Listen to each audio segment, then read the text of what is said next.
Season 13, episode 4. All right, April, I love this theme. It's either this or that. If there's only two people in this world, are you coffee or are you tea? 1,000 million gazillion billion percent tea 100% of the time. So fill me in on this whole tea culture thing. Like, I get there's herbal tea, there's green tea, but I like. Well, if you're in the South, you call it Coke. If you're in the Midwest, you might call it pop or soda. Soda, I think, is upper. You're from Jersey. Like, is it soda up there? Soda, definitely Okay, soda. yeah. But when you drink Coke, Coke is any kind of main. That could mean Coke, Pepsi, RC, yeah, all of it. But the main ones, not the little, the little offshoots or whatever. But there's something about Coke that has a bite. Like at the back of your throat, it has a bite, and it's enjoy. I don't know what it is, but I like it. So does tea have a bite? Is it just super smooth? Is it like, yeah? Tea is Fill just me in. relaxing. It's just relaxing. When I think of tea, I'm like, I have my own internal spa going on. I'm warm. It tastes good. Like, just all the things. Yeah. Okay. All right. I get that. I have grown into a coffee person, and this is not going to be any surprise to you, April. I don't know if you know this or not. So I do like coffee, and I like to Okay. make it at home, but it's not your drip coffee. It's not your typical coffee maker. It Okay. takes me about 15 minutes to make like one of these a Mitchell. morning. Okay. Mitchell. And I kid you not, like from start to finish, I would probably more than 10 minutes. I need to time it, to be honest with you. This is what I do. Well, let me answer the question first, and then I'll tell you what I do. First of all, here's why I'm not surprised. Because everything is extra with Mitchell. His hair is extra. His wardrobe is extra. And now his coffee is extra. So continue.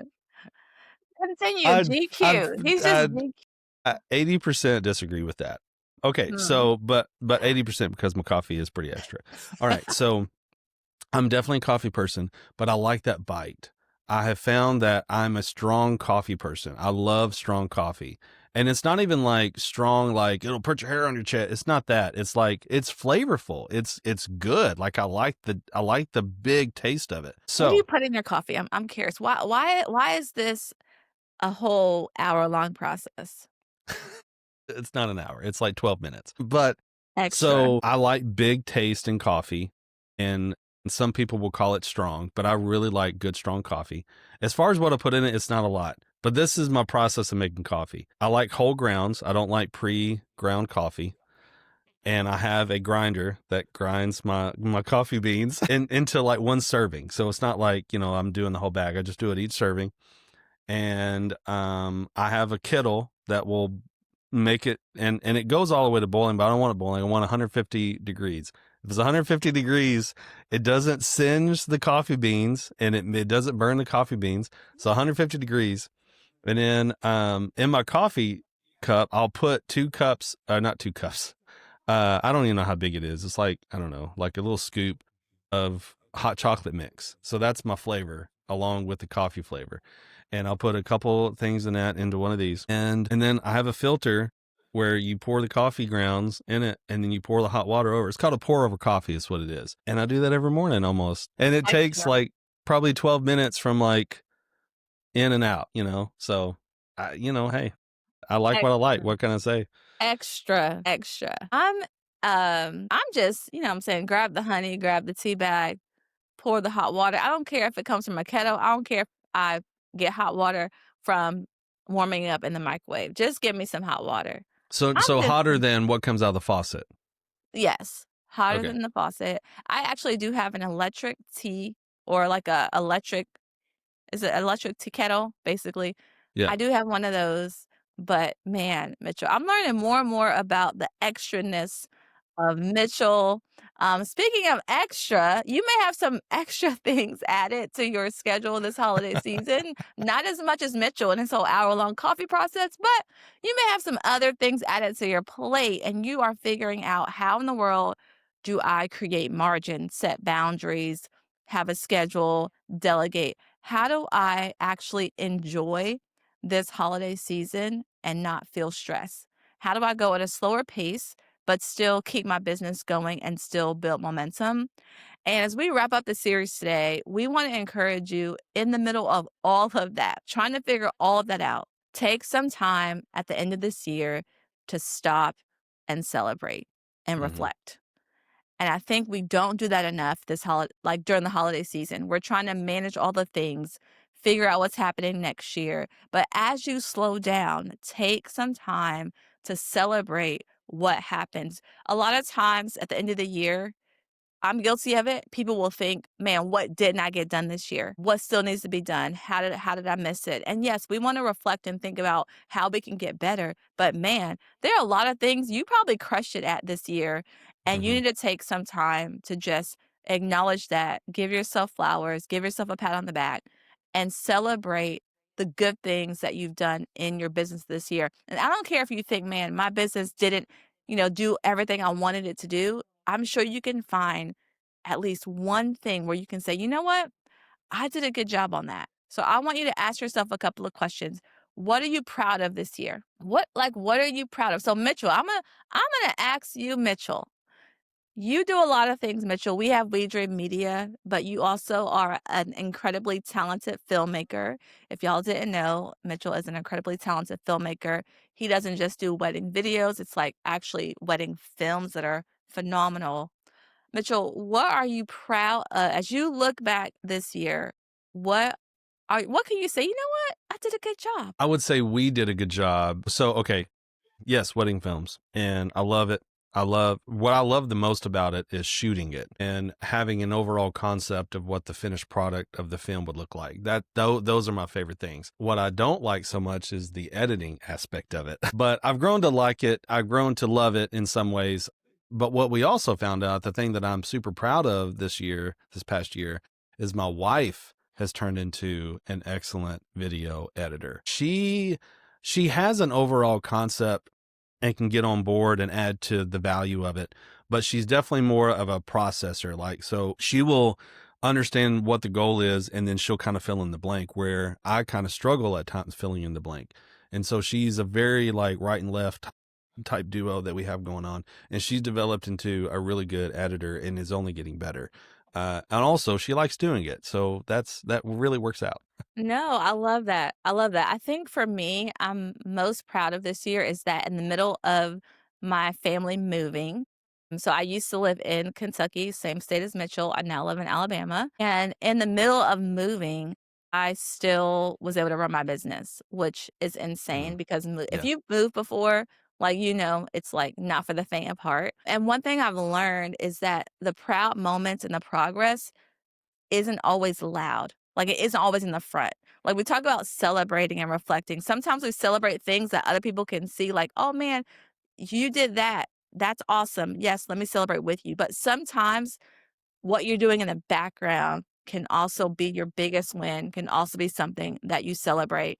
So, just whether it's in the forefront or behind the scenes, think about something that you can celebrate yourself for, pat yourself on the back for, because it really does matter. So, that's what I'll say about that, Mitchell.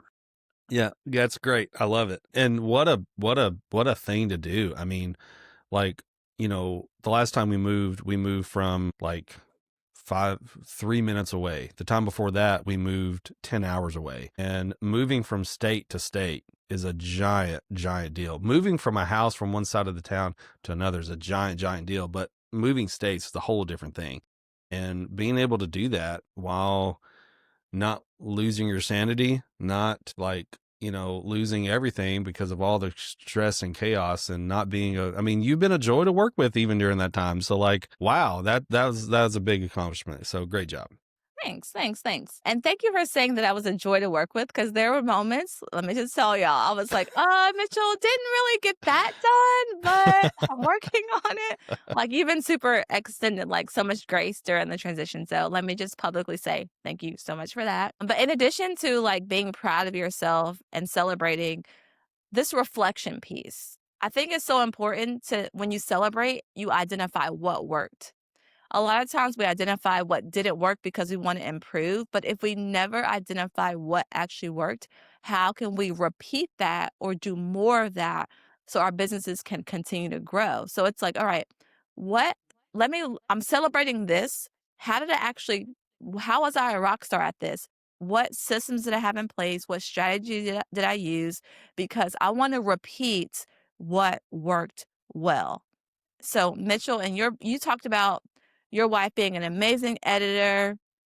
That's something you're proud of. You're able to delegate some things to her. What in that whole process worked well that you can bring into this next year coming up? I love this topic because it's an overlooked thing to do. So there's not a lot of sports I play today, but because of the sports experience that I had growing up, I relate to sports a ton. I have built a lot of discipline around what it requires in the sports world. And in the sports world, like let's say for basketball, that was my sport growing up.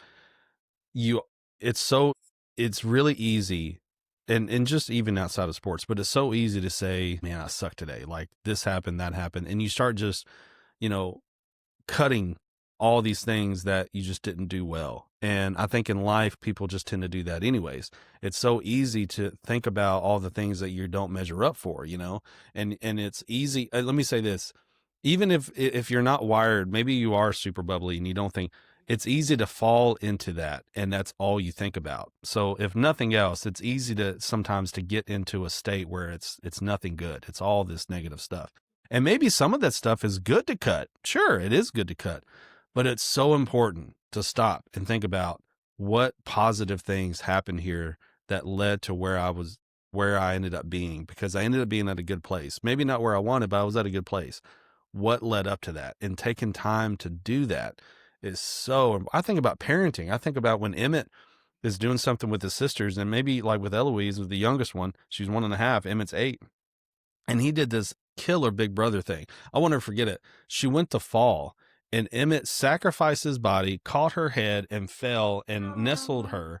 She Eloise didn't even cry or anything. And I pulled him aside and I'm like, and he actually thought he was in trouble because of how passionate and strong I was that, bro, that's being a big brother. Like I gave him all this stuff and I wanted to make sure, and Emmett's very emotional. Sorry, it was a good dad moment.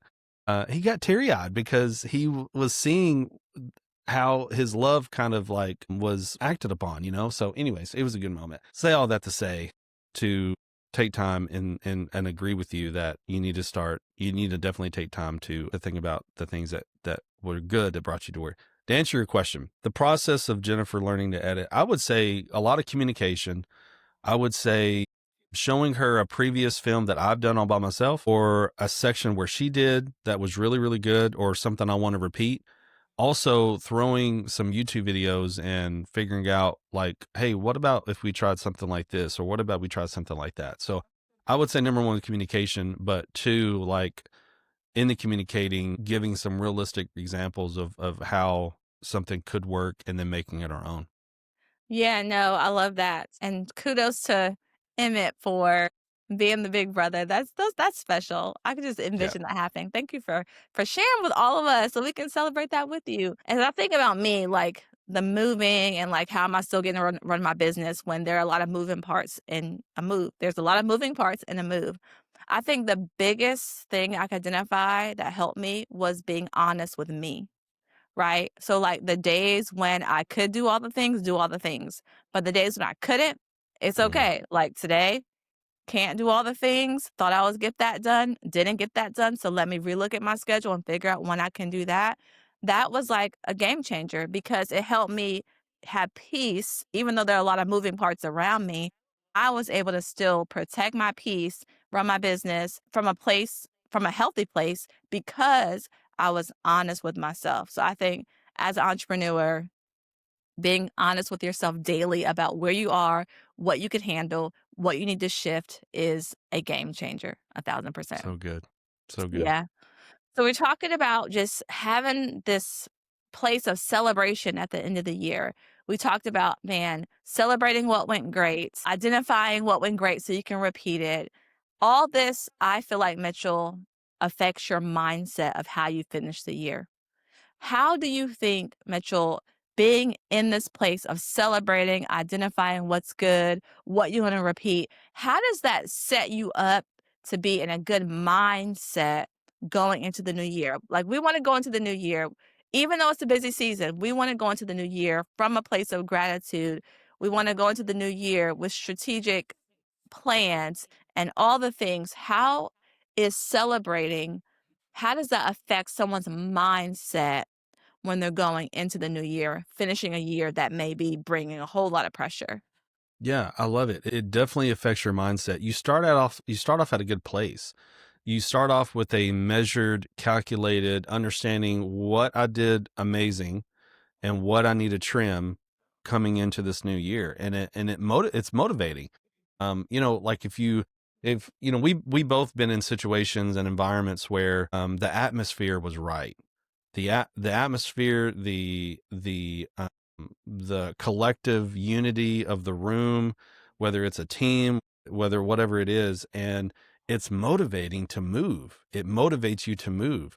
It motivates you to move in the right direction. So when your mindset is right, when you're in tune with what needs to happen, what needs to continue to happen, what needs to stop happening, and you're celebrating all these things, it puts you in a state of mind where you can move in the right direction. Yeah, no, I love that. And as we wrap up this episode, let us encourage you. Here's an action step we want you to do today, this week, this month. Grab your journal, grab your notebook, write down just maybe your top 3 wins from this year. It could be big, it could be small, it doesn't matter. And then decide how you're going to celebrate that.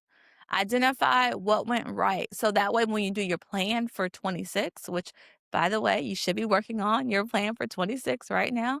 Don't wait till January. As you're making that plan, you know the things that you want to repeat and develop. So write those things down. That is what we want you to do today, to have a plan to celebrate yourself and identify what went right. Give yourself permission to celebrate your growth. Give yourself permission to say, man, this is where I showed up. This is how I've grown, even. This is how I've served my people well. And as you celebrate, just some final thoughts. Give yourself also permission to rest in that, to just sit in that for a moment. Sometimes we're like, oh man, I did that great. All right, let me move on to the next thing. I know I'm wired that way. I have to really watch that because I'll take the time to celebrate for like 2.5 seconds. But all right, let's go to the next thing. Give yourself permission to just sit and rest in that celebration. So, any final thoughts, Mitchell, as we wrap up today? Just that last thought. I honestly didn't have anything, but something you just said triggered something. It's important to do that. Take time because it's important. I know for me, oftentimes I won't do it thinking that, well, maybe I don't need to do it this time. Or maybe that's something that can be skipped. And maybe there's situations where it makes sense to do that. I'm not saying you have to be dogmatic and you must do it or must do anything like that, but it's important to do it. And it's important to do it on a regular basis. It's important. You're worth it. The business is worth it. You need to do it. Yes, man, this has been a great series. You don't want to miss next month because we're going to finish the year with a bang because we're just going to do it. So, subscribe to the podcast so you do not miss an episode. Share this message, share this video out on social media. Tag us at WeDream.media. If you are ready to elevate your brand in the new year, you are making your plans for 26 and you recognize you want to expand your digital footprint. You are ready to share your story effectively. You know you need to delegate social media in your business. Send us a DM. We would love to connect with you and have a conversation about how we could partner. So, we're excited about what's ahead. We're going to finish the year strong, go into the next year strong with a great mindset, and we want you to continue to be a part of this. Always remember that together we We dream dream media. media.